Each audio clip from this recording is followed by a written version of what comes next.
வணக்கம் சார். இந்த வீடியோவில் பிஎஸ்சியோட குறியீட்டு எண்ணான சென்செக்ஸ் இண்டெக்ஸ் ஆப்ஷனில் ஒரு என்ட்ரி எப்படி எடுக்கிறதுன்னு பார்க்கலாம்.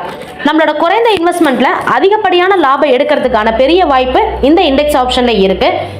இதுக்கு நம்ம பிரைம் ட்ரேட் ஆப் ஓப்பன் பண்ணிங்கன்னா மேலே உங்கள் கிளைண்ட் ஐடி இருக்குது, அதுக்கு கீழே நிஃப்டி 50 இருக்கும். பக்கத்தில் மேலே ரைட் சைட் கார்னர் பாருங்கள் சென்செக்ஸ் இருக்குது. இந்த சென்செக்ஸை ஒரு டைம் டச் பண்ணால் உங்களுக்கு சார்ட் ஓப்பன் ஆகும். இந்த சார்ட்டில் மார்க்கெட் மேலே ஏறுதா இறங்குதாங்கிறத நீங்கள் டெக்னிக்கலாக அனலைஸ் பண்ணிக்கலாம். உதாரணத்துக்கு நான் மார்க்கெட் மேலே ஏறுதுன்னு சொல்லி கணிக்கிறேன்னு வச்சுக்கோங்க. சார்ட்டை விட்டு வெளியே வந்துட்டு அதே சென்செக்ஸை 2 டைம் டச் பண்ணிங்கன்னா உங்களுக்கு ஆப்ஷன் செயின் காமிக்கும். ஆப்ஷன் செயினை சூஸ் பண்ணிக்கோங்க. சென்செக்ஸ் கரண்ட்ல என்ன ரேட்டு ட்ரேட் ஆகுது? 77,562 ரூபாய் ட்ரேட் ஆகுதுன்னு சொல்லி காமிக்குது. நேற்று மார்க்கெட் முடிஞ்சதுலேருந்து 672 பாயிண்ட் ப்ளஸ்ல இருக்குன்னு காமிக்கும்.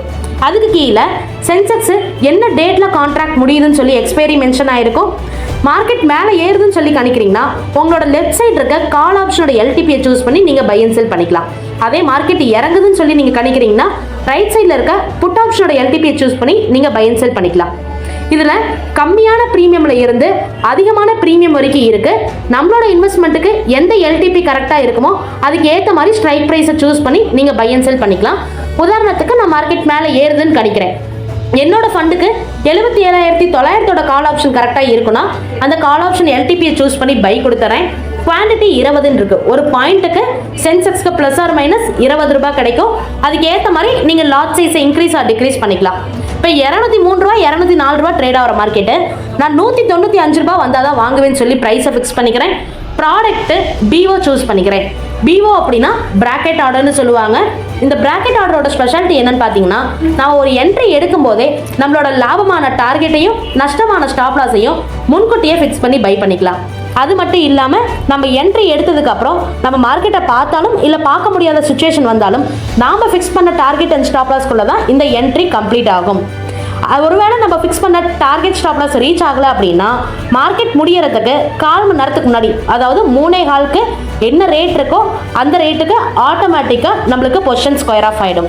ஓகே, இப்போ நான் பிஓ சூஸ் பண்ணிட்டேன். நான் வாங்க ரேட்டில் இருந்து 20 பாயிண்ட் கீழே இறங்கினா எனக்கான நஷ்டம் போதுன்னு சொல்லி ஸ்டாப் லாஸ் 20, ஒரு 30 பாயிண்ட் மேலே ஏறினா எனக்கான லாபம் போதுன்னு சொல்லி டார்கெட் 30 ஃபிக்ஸ் பண்ணி நான் பையை இழுத்து விட்டேன். இப்போ நான் பையை ஸ்வைப் பண்ணி விட்டதுக்கு அப்புறமேல எனக்கான ஆர்டர் பெண்டிங்கில் இருக்குது. இப்போ 197 ரூபா ட்ரேட் ஆகிற மார்க்கெட்டு கரெக்டாக 195 ரூபா வந்தால் தான் எனக்கு பை என்ட்ரி கம்ப்ளீட் ஆகும். ஒரு 2 நிமிஷம் வெயிட் பண்ணி பார்க்குறீங்க. சப்போஸ் உங்களுக்கு கிடைக்கல அப்படின்னா இந்த ஆர்டரை மாடிஃபை பண்ணிக்கலாம். இதுக்கு பெண்டிங்கு கீழே இருக்க சென்செக்ஸ் ஒரு டைம் டச் பண்ணிங்கன்னா மாடிஃபை இருக்கும். மாடிஃபை கொடுத்துக்கோங்க.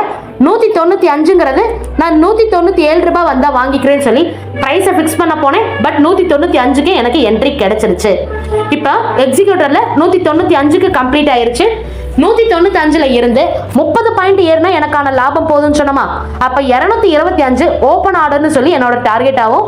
நான் வாங்கின ரேட்டில் இருந்து 20 பாயிண்ட் இறங்கினா எனக்கான நஷ்டம் போதும்னு சொல்லியிருந்தேன். அப்போ 175ங்கிறது எனக்கான ஸ்டாப் லாஸ் ஆர்டர் ஃபிக்ஸ் ஆயிடுச்சு. இந்த டார்கெட்டை ஸ்டாப் லாஸும் மாடிஃபை பண்ணலாமான்னு கேட்டால் தாராளமாக மாடிஃபை பண்ணிக்கலாம். இப்போ டார்கெட் எப்படி மாடிஃபை பண்ணுறதுன்னு பார்க்கலாம். பெண்டிங்க்கு கீழே ஓப்பன் ஆர்டர்னு சொல்லி 225 இருக்குது பார்த்தீங்களா, இதுதான் நம்ம டார்கெட் ஆர்டர். இதை ஒரு டைம் டச் பண்ணிங்கன்னா மாடிஃபை இருக்கும். மாடிஃபை கொடுத்துக்கோங்க. நம்மளோட டார்கெட்டை கூட்டவும் செய்யலாம், குறைக்கவும் செய்யலாம். 225 இருக்க டார்கெட்டை 230 40ன்னு சொல்லியும் நம்ம கூட்டிக்கலாம். இல்லாட்டி 220 15ன்னு சொல்லி நான் குறைச்சிக்கலாம். நான் என்னோட லாபத்தை குறைச்சிக்கிறேன். 225 இருக்குது, எனக்கு ஒரு 210 ரூபாய் வந்தாலே போதும், எனக்கான லாபம் போதும்னு சொல்லி ப்ரைஸை ஃபிக்ஸ் பண்ணி மாடிஃபை கொடுத்துட்டேன். எனக்கான டார்கெட் ஆர்டர் சேஞ்ச் ஆயிருச்சு. ஆனால் என் ஸ்டாப் லாஸ் ஆர்டரை குறைக்க மட்டும்தான் முடியுமே தவிர கூட்ட முடியாது. 175 இருக்க ஸ்டாப் லாஸை 180 85ன்னு சொல்லி என் நஷ்டத்தை குறைச்சிக்கலாம். ஆனால் 165 160ன்னு சொல்லி நஷ்டத்தை இன்க்ரீஸ் பண்ண முடியாது. இப்போ ஸ்டாப் லாஸ் ஆர்டர் எப்படி மாடிஃபை பண்ணுறதுன்னு பார்க்கலாம். பெண்டிங்கில் ட்ரிகர் பெண்டிங்னு ஒரு ஆப்ஷன் இருக்குது. இந்த என்ட்ரியை கிளிக் பண்ணிங்கன்னா மாடிஃபை இருக்கும். மாடிஃபை கொடுத்துக்கோங்க. உங்களுக்கு என்ன ரேட்டு ஸ்டாப் லாஸ் வேணும்? இப்போ 175 ரூபாய் இருக்கிறது 180 ரூபாய் எனக்கான நஷ்டம் போதும் அப்படின்னா ட்ரிகரில் 180ன்னு ஃபிக்ஸ் பண்ணிக்கோங்க. அதை விட 1 ரூபாய் கம்மியாக, அதாவது 179 அப்படின்னு சொல்லி ப்ரைஸை ஃபிக்ஸ் பண்ணிட்டு மாடிஃபை மட்டும் நீங்கள் இழுத்து விட்டிங்கன்னா உங்களுக்கான ஸ்டாப் லாஸ் ஆர்டர் சேஞ்ச் ஆகிடுச்சு. இப்போ நீங்கள் ஒரு 2 நிமிஷம் பார்க்குறீங்க, மார்க்கெட் சைட்வைஸாக போகுது. நான் எடுத்த என்ட்ரியை இதோட நான் க்ளோஸ் பண்ணிக்கிறேன் அப்படின்னா கீழே உங்களுக்கு டார்கெட் ஆர்டர் 210 ரூபாய் இருக்குது பார்த்தீங்களா, இதை ஒரு டைம் கிளிக் பண்ணி எக்ஸிட்னு ஒரு ஆப்ஷன் இருக்கும். இதுக்கு நீங்கள் எஸ் கொடுத்தீங்க அப்படின்னா ஆட்டோமேட்டிக்காக உங்களுக்கான டார்கெட் ஆர்டர் கம்ப்ளீட் ஆகிடும். இப்போ நான் டார்கெட் ஆர்டரை மாடிஃபை பண்ணிட்டேன். இப்போ எனக்கான டார்கெட் ஆர்டர் 194 ரூபாய் 20 பைசா இருக்கே, ஆட்டோமேட்டிக்காக எக்ஸிட் ஆயிடுச்சு. என்னோட ஓவரால் ப்ளஸ் அண்ட் மைனஸை கீழே 3வது ஆப்ஷன் போர்ட்ஃபோலியோவில் கீழே 4வது ஆப்ஷன் போர்ட்ஃபோலியோவில் நான் செக் பண்ணி பார்த்துக்கலாம். ஓகேங்க சார், தேங்க்யூ, ஹாப்பி ட்ரேடிங்.